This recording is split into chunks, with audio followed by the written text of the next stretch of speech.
Let's just split this into two parts. That is one which is having a central axial force. So let's say this is applied exactly at the center. This is F plus this can be clubbed. You are just applying the principle of superposition. The principle of superposition states that you can split the forces here. You can split whatever the force it is being encountered. So here you have eccentric force. The force is being applied in this direction. If you check with this type of force, you can, if you split this 2 points here as A and this as B. So by applying this force, you can come to know that it is axial, but because of this eccentricity, this portion A will be tensile and this will be compressed. This portion B will be compressed at the fixed boundary. So thereby you are also inducing bending moment into this. You got that right? So axial plus, I'll say, another bending moment, MB. You have this force F and this bending moment being applied for the same boundary, for the same problem. So this problem should be split, so divide and conquer. So for the same problem, you just simplified, applying the principle of superposition. You just split into two parts here. So first part is where you're assuming it's as axial load or axial stress being applied here, and another one is bending stress. Now again the question comes, how do you link these? How do you link these both? So I'll say here the stress, okay, the stress value or the direct stress. Somehow I have to link it, right? So direct stress is equal to, I'll say, denoted by sigma, which is equal to sigma A. The A being axial.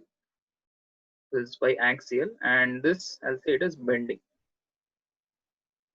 stress and axial stress. So sigma A plus sigma B.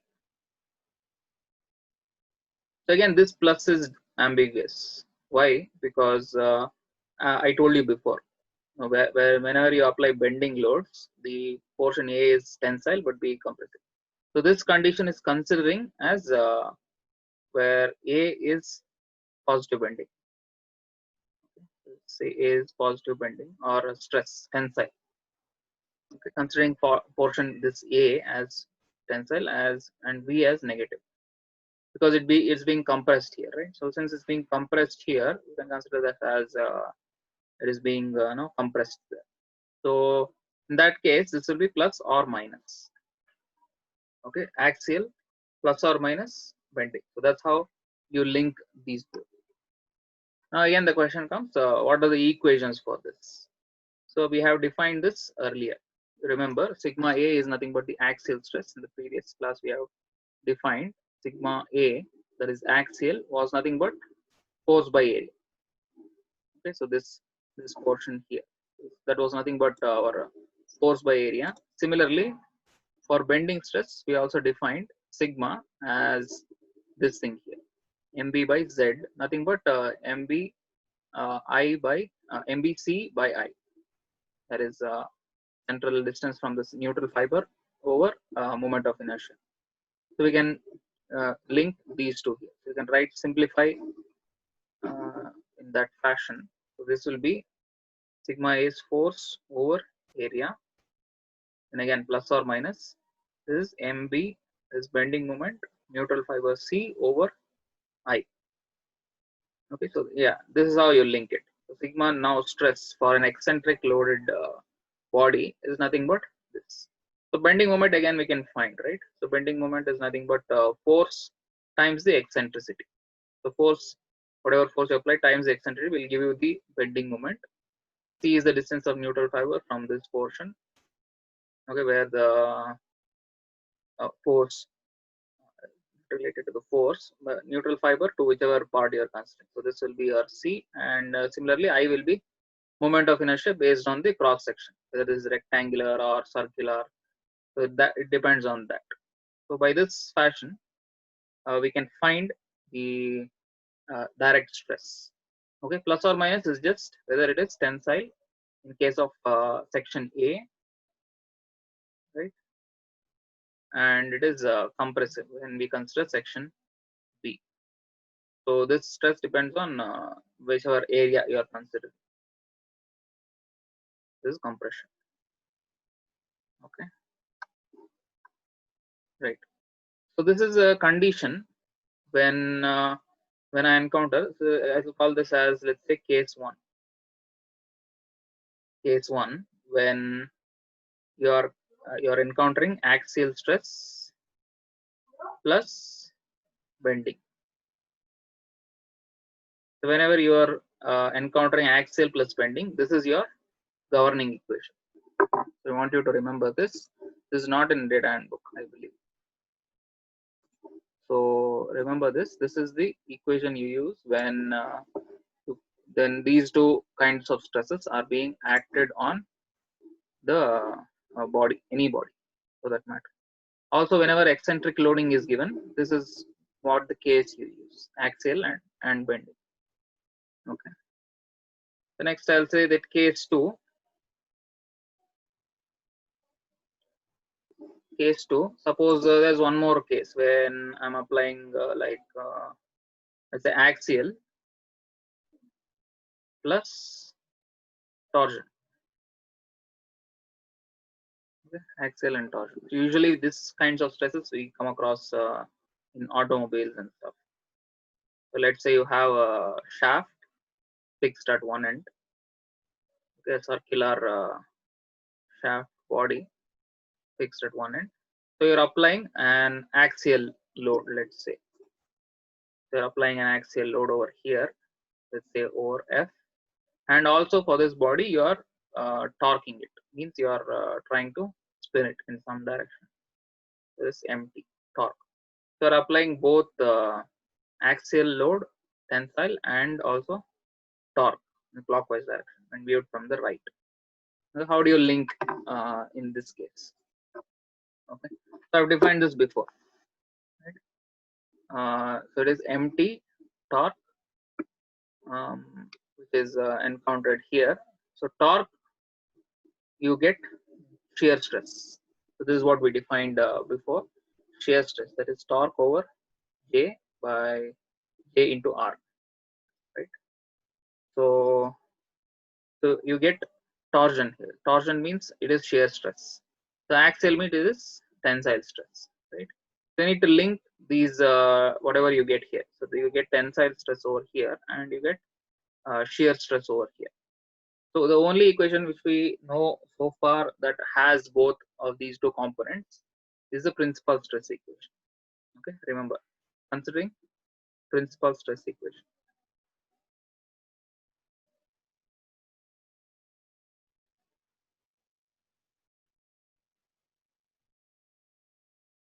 So consider the principal stress equation. So you have sigma 1 comma 2 is equal to, it is sigma x plus sigma y, right?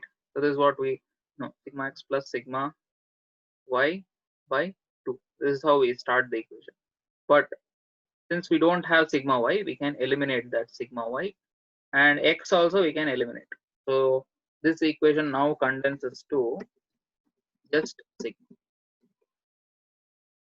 Okay, there will be sigma by 2 plus or minus, it is square root of, again you won't have sigma x sigma y, you will have sigma by 2 the whole square plus tau square. Again, you don't have the tau xy, right? You don't have all those parameters. So this is the equation which you use in case 2, that is whenever in a problem you encounter axial plus torsion. The axial and torsion you encounter. In that case, you use this particular formula which is taken from the principal stresses, and then we solve the problem. That's how it goes, right? So these are the only two conditions we encounter. Also, if there is case 3, let's say torsion and bending, even then you use the same equation. The only thing is stress here. Let me write that out. So let's say case 3. So case 3, you encounter a problem. You have a, let's say, a shaft or some rectangular body for that matter. You can take anything here. Okay, so you're applying both, moment, bending moment, and you're applying the torque. So both bending and torque. Let's say bending and torsion. So even in this case, you see when you're applying bending, you get bending stress, that is sigma b. So just for distinction, we'll keep sigma a axial. And in torque, you get torsion, that is the shear stress. So even in this case, what we can do, the same formula get replaced by b. So you consider for this case also, there is sigma 1 comma 2, which is sigma b. You just replace a by b, that's it. So principal stress is like a universal equation which you can use whenever you're combining 2 or more kinds of stresses, right? So again, what is the difference here is sigma a, we know the equation is different, that is force by area, and sigma b, we know the equation is different for stress, that is mb c by I, right? So this the way you get sigma b and sigma a is different. The rest of the things you link it just using the principal stress, right? Okay, so that's it for the introduction of this static load. So we'll solve numericals based on this thing, right? Okay, so that's the given data. You have the blade being of thickness t, and it is bent. The flat blade is bent like this with radius r, and that's the width, right? So width, we'll name it as b. So b is 15 mm. So that's the width. Okay, right. So we'll start with the solution. So solution, first off, we'll link these two. Okay, we know the bending equation. The general bending equation.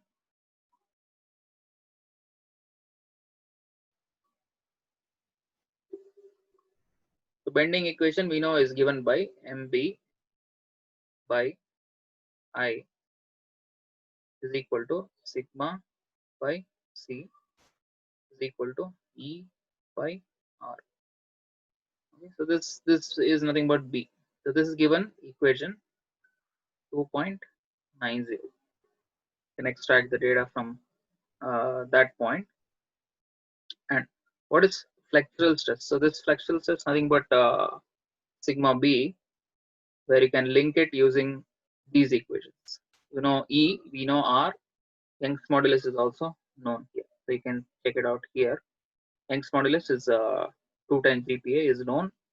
We know E, and also we know C, which is just this half of this thickness, that is just half mm. So let's find that out. So that is the first part. So what is C? C is the distance from the neutral fiber. So you have this thickness, right? Assume I'm zooming into this area here. So this is the thickness, the total thickness. So this we know is 1 mm. But what is C here means, suppose I draw a central neutral fiber here. So it means it's the distance from the neutral fiber. That's half distance. So this distance here from the neutral fiber to the outermost, any part of the outermost part is the C. Okay, this we know. The entire thing here is called the thickness. It will be just half of the thing, the thickness, okay, from the neutral fiber where you are bending this particular part. Okay, so first off, let's find this flexural stress. Flexural stress is nothing but sigma B equal to E by R into C. So we are using just half of this equation. Okay, just this right hand side part of this equation. So that means this is equal to Young's modulus is 210 GPa. GPa is times 10 power 3 MPa.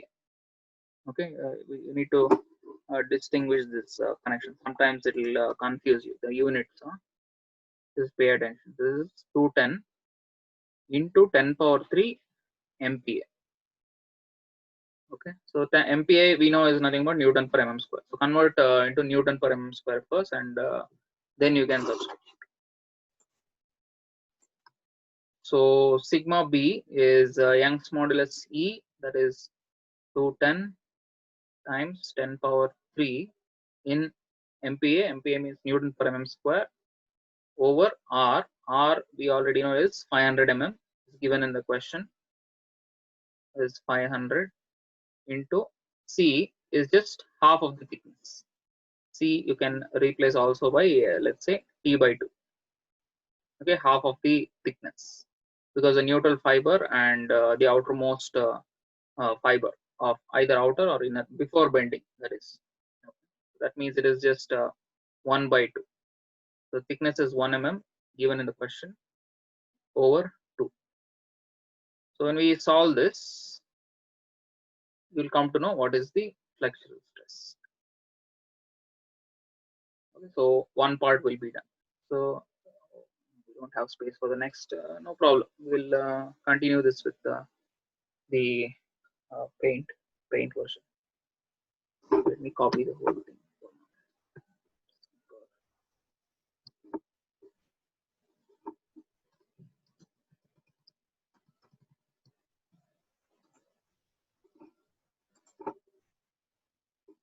Take this whole thing.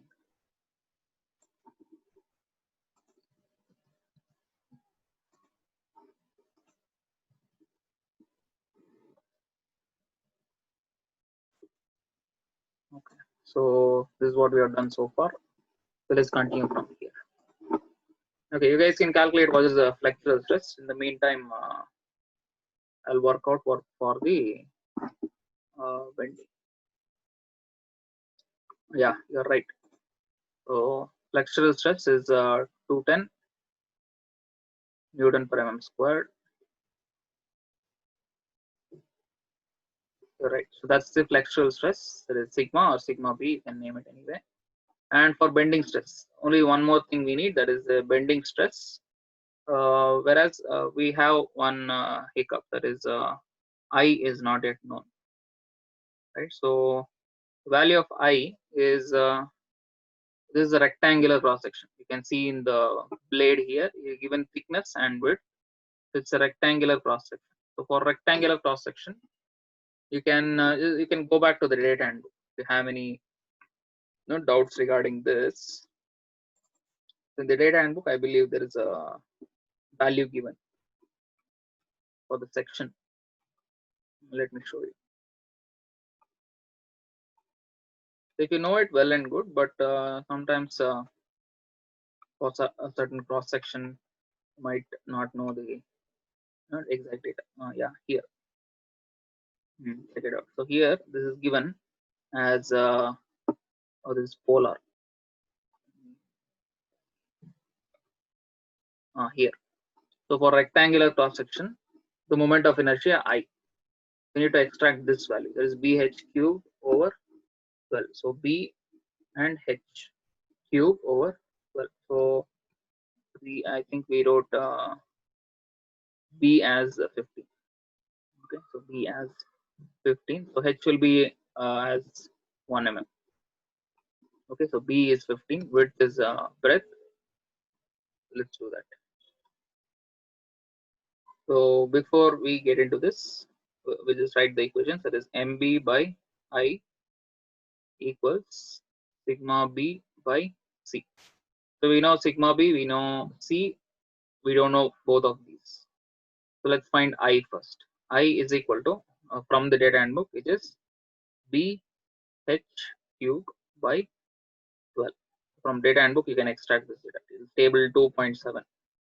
This is from table 2.7. You can extract this data. Okay, so that is b is already given. This 15 mm, and h is nothing but thickness, which is 1 over 12.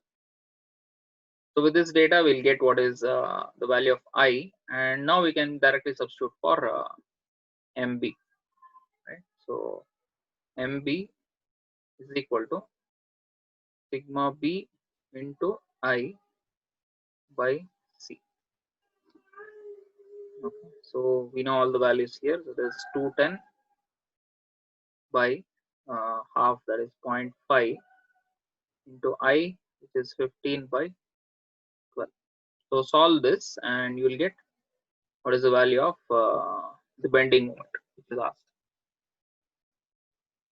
That's the amount of bending moment which is required. You can induce it anywhere you like. Only thing is you need to satisfy this loading condition, that is the bending moment.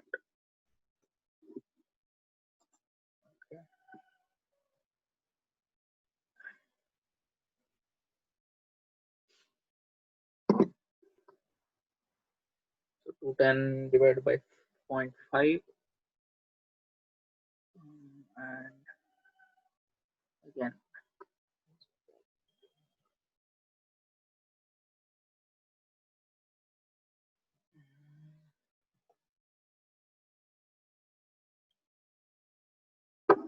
let's find out. Oh yeah, you're right. So the answer is 525 Newton and mm. That's it. So we have found both the bending moment and the flexural stress, or the bending stress, which is required for this. Okay.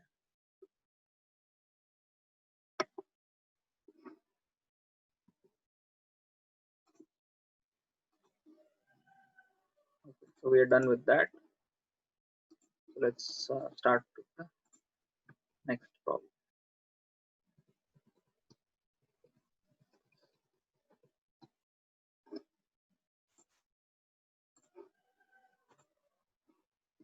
Right. This is our next problem. So determine normal stress at the extreme fibers of the cross section AA of the clamp as shown in figure. So this is a typical C clamp, mostly used in this machine shops for clamping. So you use this end over here. So this end you use to tighten this load, and you have some kind of workpiece over here, and it's used to hold it rigidly, kind of a fixture kind of a thing. And it is of a T cross section. Okay, so this image will be sometimes embedded inside the diagram itself. So this means that this C clamp is made up of this cross section. There is a T bar of this sort. Okay, suppose you want to put this in 3D, I'll show you how it looks like. So it looks,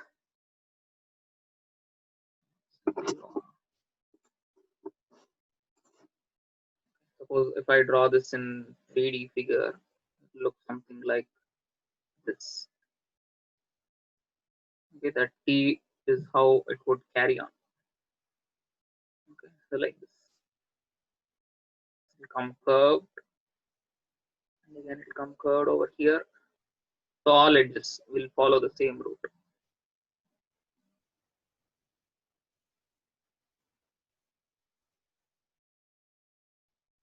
Somehow, somewhat like that. Finally, you'll get that T again over here.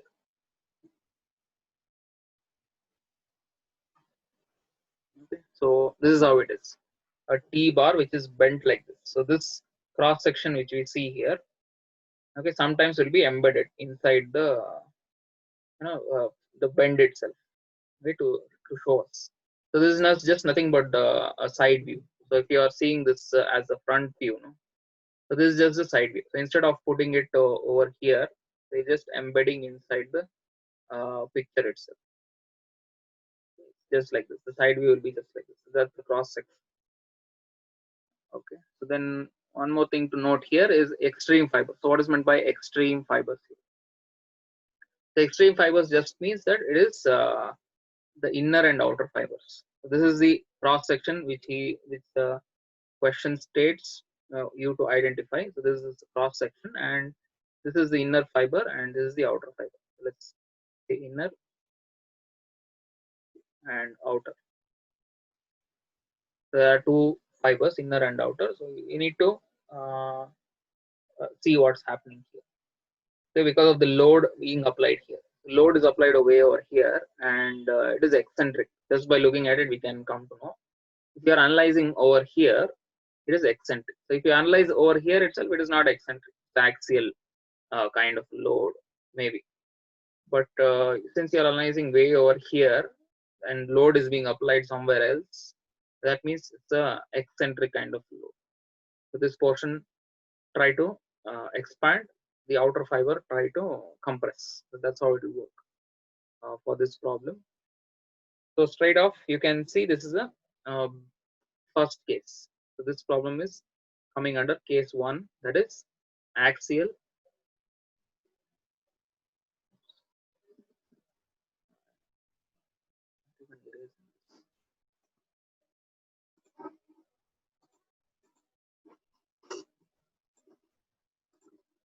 Okay, so right off you can come to know it is axial plus bending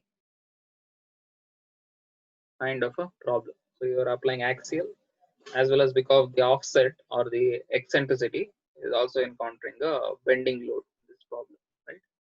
So the load value is given. Let's try to solve this.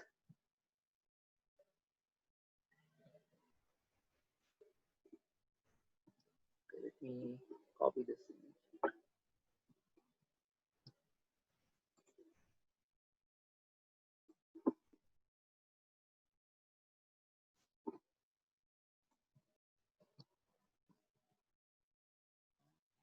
Rotate this. Right.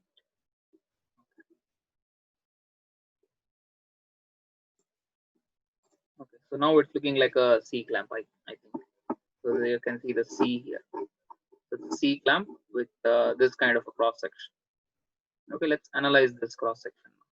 So now if you want to calculate the eccentricity, no? So this 150 mm which is eccentric to this, you need to isolate this first. So you don't know where exactly the neutral fiber exists. Okay, neutral fiber, I told you need the C, right? The value of C for finding the bending stress. So for that, you need to just take this only this small part out of this figure, and we'll analyze only this here. So let me click that.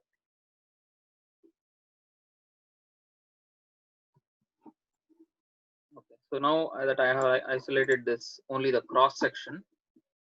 Okay, my objective is to find the centroid here. So where is the central axis of this particular diagram? I don't know exactly where, so I need to find exactly where it lies so that I know what is the eccentricity. Okay, so for that you might have done this in MOS. So centroid distance.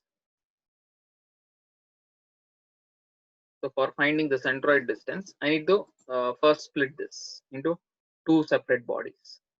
Okay, I'll consider this body here as number 1.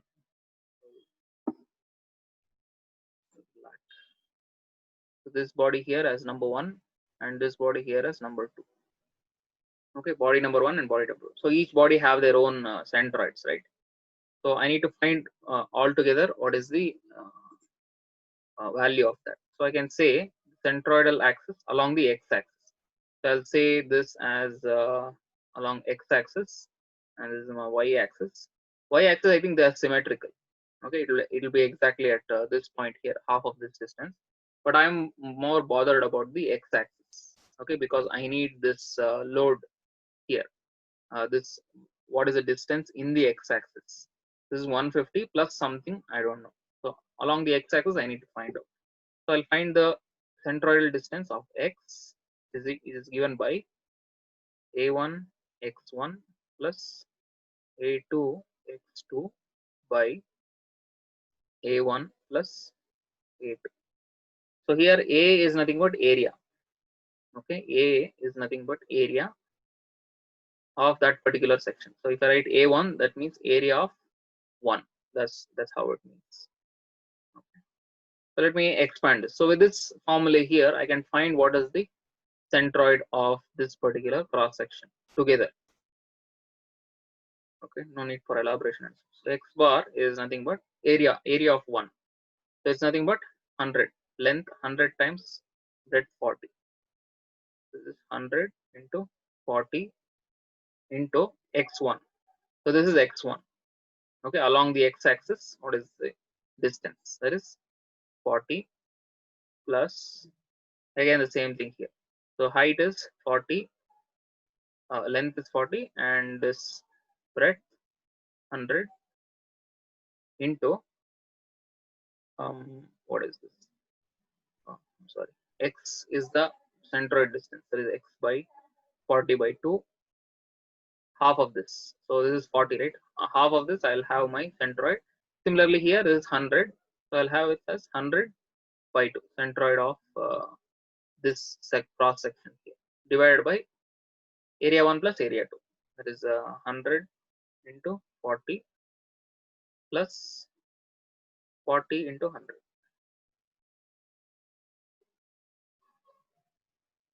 So with this, no, what will happen is I'll get my centroid. What is the axis of this centroid here that I'll come to. So that's what I need, because there's an axis here. You can see clearly here there is an axis where the distance is not given. So I know from this point it is 150, but I need to know again further where the centroidal axis lies. That is a neutral axis lies. Okay, that's why we are doing this. Let me just calculate this. 100 into 40 into 20 plus 40 into 100 into another 50 all divided by 2 times of 100 into 40. Okay, so what I've got here, the x bar value is, I got it as 55 mm. 55 mm. So that means from the this is from the innermost fiber. Okay, from the innermost fiber. If I were to draw it once again, let me draw it for you. It is one. This is another. This is how somewhat it is. Now distance from the innermost fiber. That's what I have found right now. So this is x bar. So this is the centroid going over here, neutral axis. Put a neutral axis in a different color. This is where my neutral axis is going, somewhat like this. Okay, and distance from here is just what I've found out. And also I need distance from this point. Whenever I'm considering C, I need these details.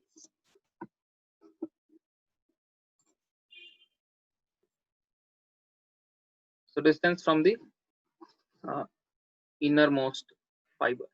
So this distance is 55, and I know the total distance, right? So since I know the total distance is this is 40 and this is 100, so it's 140. 140 minus 55 is 85. So this distance is 85.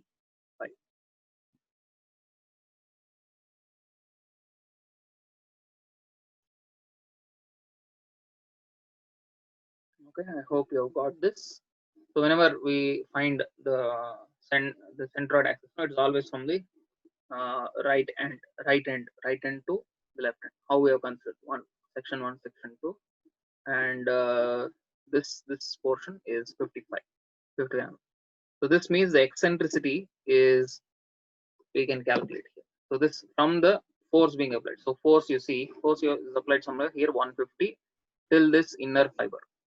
So I'll call this inner.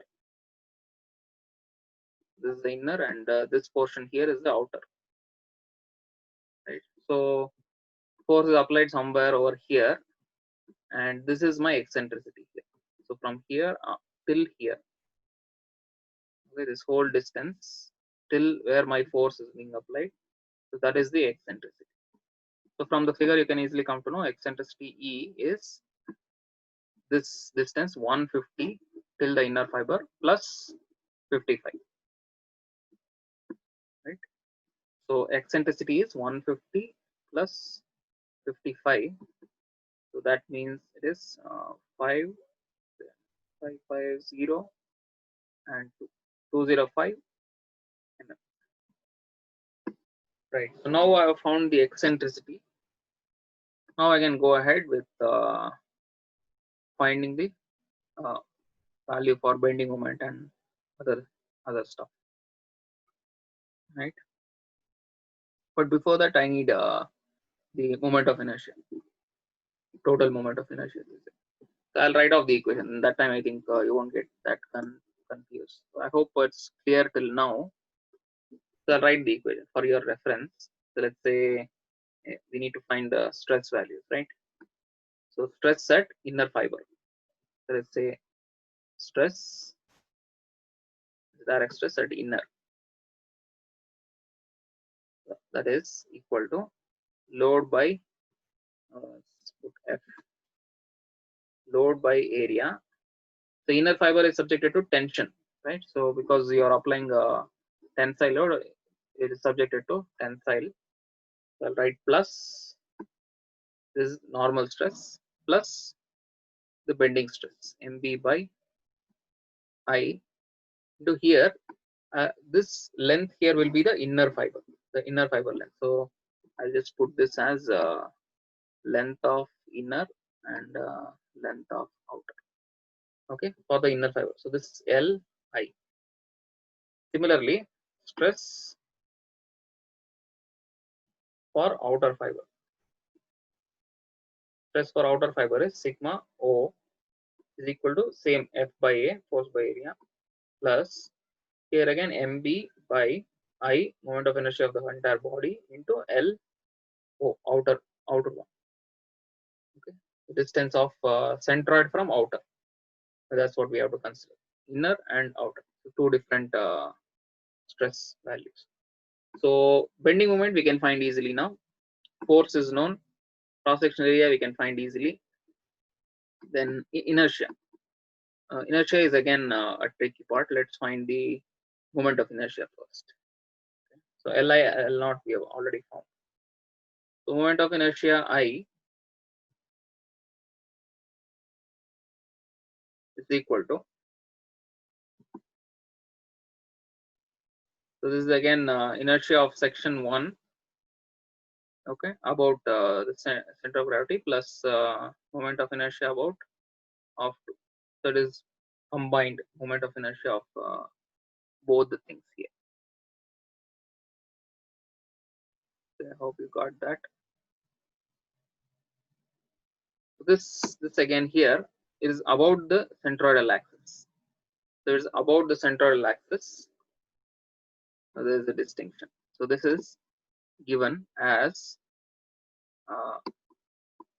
V D cube by 12, or you can say BH cube by 12 also. We have seen that in the data handbook. I will show you the data.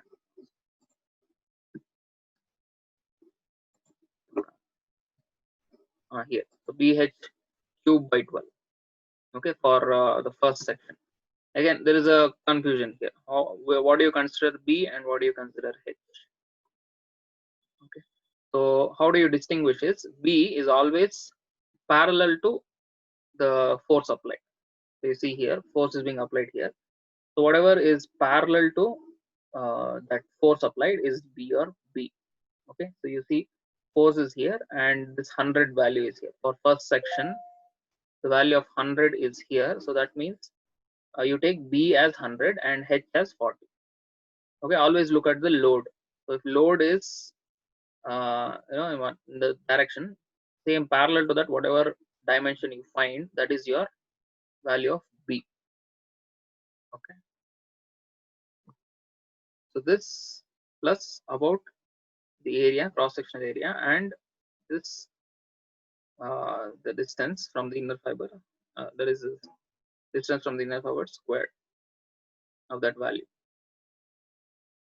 There is one part plus again BD cube by 12. This is for section 2 plus A x bar square. That is centroid of that particular cross section.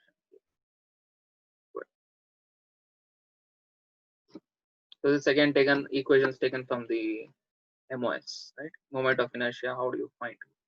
So as I told you, B is 100, which means D is 40 cube by 12. This is for section 1 plus the cross sectional area B into H, that is 40 again into this centroid of that particular what do you say that particular section, that is 1 about this point. So how do you calculate this? Inner is 50, 50, and what is the distance of this portion here? The centroid of this here will be half of that, right? So when you draw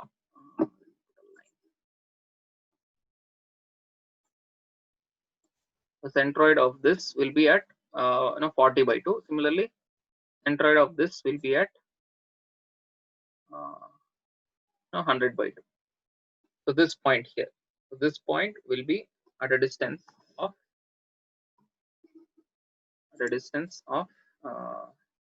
about the point. It is 55 minus 40 by 2 the whole square.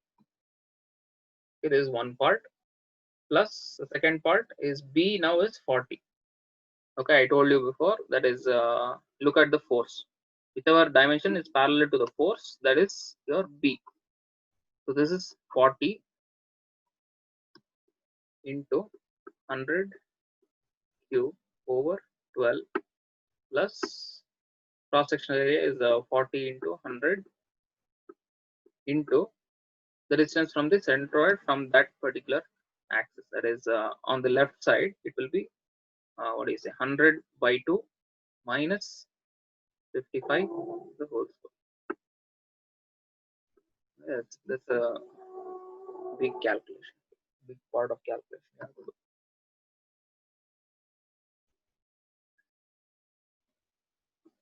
So along the x it is 100 by 2. So once you solve this, you will get the value of I. So you will get the value of I in mm power 4. Just try this out.